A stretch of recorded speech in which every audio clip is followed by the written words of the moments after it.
Alright, welcome everybody to another BDA Boxing Transmission. This is your host, Mr. BDA. And today I want to talk about the upcoming fight between Naoya Inoue and Jaime McDonnell. Jaime McDonnell has 29 wins, 2 losses, and 13 knockouts, and he will be defending his bantamweight title against Inoue, who is 15-0 with 13 knockouts. They don't call Inoue the monster for nothing. I mean, this guy is heavy-handed, he beats guys up, and he comes forward, or he can box from the outside as well. A lot of hype about Inoue. We talked about it in a previous video where we analyzed his skills in a exhibition match that he had against a much bigger Genesis Servania. Well, much bigger. If you watch the video, you notice that Inoue and Servania is a natural, like, what, featherweight? And Inoue didn't really look all that smaller than him. Inoue, like I said, big guy for his weight.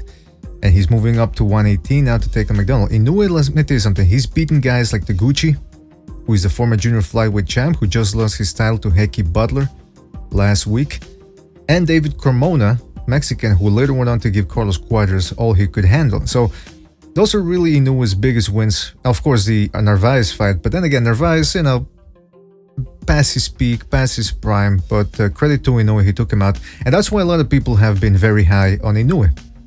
They think that he's gonna run through everybody. More on that later. Meanwhile, McDonnell has beaten guys like Tomoki Kameda twice and Liborio Solis. Thing about Inoue is, like I said before, he's a heavy-handed fighter. He's got good hand speed, precision. He comes into his fights well-conditioned.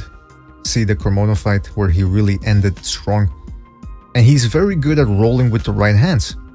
He's got deft upper body movement, so he's not as hard to hit. I mean, he's not as easy to hit as some would assume him to be, especially for a puncher that likes to come forward most of the time or just stand in front of you. Meanwhile, McDonnell, what's his style? He's like, he likes to use his range. He's gonna pepper you with jabs and right hands. He's quick with his hands and with his feet. He likes to move around the ring. He likes to use it. He likes it when guys come to him so he can pick him off. The key here, I think, it's gonna be for Inoue, is gonna be the strength. Like I said, big guy for the lower weights, very big puncher for the lower weights. And now that he's fighting at 118, we're gonna see whether that power actually blows up. It could go both ways. Now that he's fighting bigger guys, the power might not be as impressive, or maybe he was draining himself to make 115 and he's actually gonna be stronger. We'll have to watch out for that. As for McDonnell, listen, he looked better against the more talented Kameda than he did against the veteran Solis, which is strange if you think about it. Then again, you watch the fight, Solis was able to pressure McDonnell.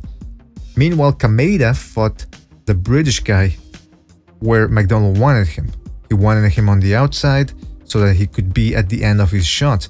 Solis, meanwhile, he put pressure, he rolled with the right hands, he ended up bloodying McDonnell's nose, and he put in some good work to the body. Now, everything that I just mentioned, Inoue can do. He rolls with the right hands, he puts pressure, and he bangs that body. And then after he hits it to the body and he's got you worried about that, he comes upstairs with the right hands. Punches from all angles, really distracts you with everything, causes maximum chaos, or as much chaos as he can. McDonnell's power on the inside, though, it's not as spectacular. Either inside or outside, but I'm talking inside because he can fight on the inside. Against Kameda, another Japanese fighter, undefeated at the time. You know, not as strong as Kameda, but quick-handed, good skills, and you know, decent punching power. He was able to drop McDonnell in the first fight, but he just ended up getting outworked by McDonnell. Now, again, McDonnell's power, like I said, it's not as spectacular as Inoue's. So what that means is that I'm expecting Inoue to fight him the way he did Nieves. You know, when Inoue fought on HBO. He came forward, he was putting pressure. I think that's how he's going to try to fight McDonnell. Because listen, McDonnell is, according to BoxRec, he's 5'8.5", I think. Or maybe even 5'9". Inoue, they have him listed as 5'5". 5 feet 5 inches and a half, I think.